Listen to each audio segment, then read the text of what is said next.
of the prosecutors and the defense attorneys for President Trump as they assemble in this meeting today? Yeah, these are interesting meetings because typically they are very serious and very sober. The people participating understand that there are consequences for almost every word they say. And the prosecution oftentimes is just going to listen to the defense and hear if there's something that they need to know, something that they've missed, something they need to consider.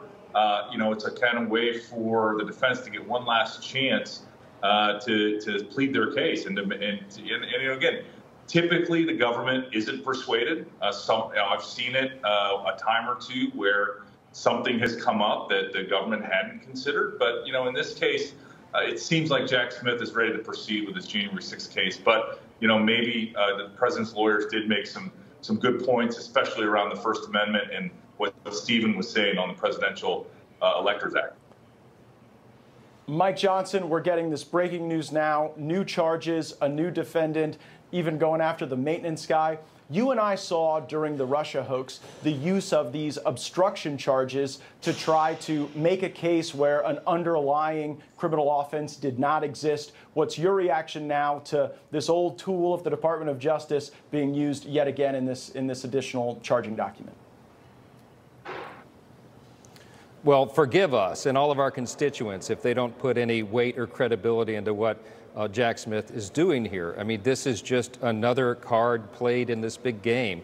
They're after the presumptive nominee for the Republican Party, President Trump, who intends to run again and will probably win. And so Joe Biden and the DOJ and everybody who is working within that system is pulling out every card they can to go after our nominee, our potential next president, and take him down. I mean, look, they've weaponized it, Matt. When we set up the Select Committee on the Weaponization of the Federal Government, our Democrat colleagues here balked about it. They said, oh, that's hyperbolic language. How could you say such a thing? That is the only way to describe what we're seeing right now. And the people have lost faith in the system because of it. And real quick, Mike Johnson, do you believe that weaponization subcommittee ought to look into some of these tactics used by Jack Schmitt?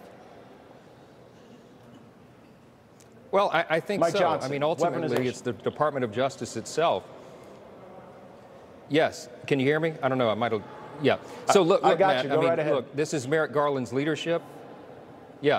Merrick Garland's leadership in the Department of Justice is corrupted. They have used the department and turned it into a political arm of one of the parties in this country, the president's party. That's what everybody sees. That's what the evidence shows. And these repeated actions, these repeated indictments just reaffirm the people's lack of faith and lack of trust in the system itself. So, yeah, I think it's something that we need to look into. I think there's more to this than meets the eye. Matt Whitaker, you had the role of overseeing the Mueller special counsel team for a while. How involved is Attorney General Garland, do you think, at this point? And how often would you expect that he's getting briefed on these matters and superseding charges?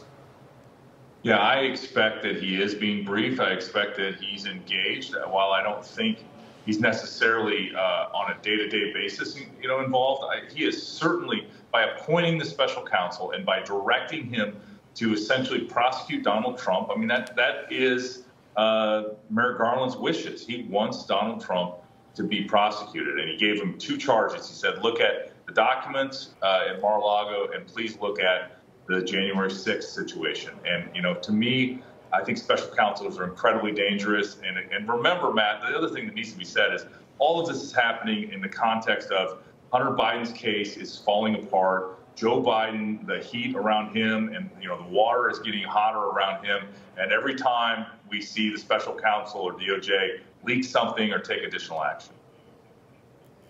Real quick, Mike Johnson, I got about 30 seconds. Do you think that we're going to see votes in the appropriations process on Jack Schmitt? Are you hopeful that some of those might pass to defund this endeavor?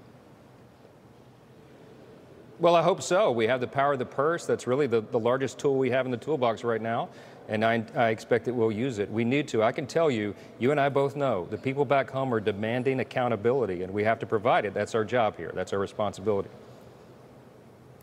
Congressman Mike Johnson and Matt Whitaker, thank you so much for joining us Great with to see you, your Matt. analysis and perspective. Coming up.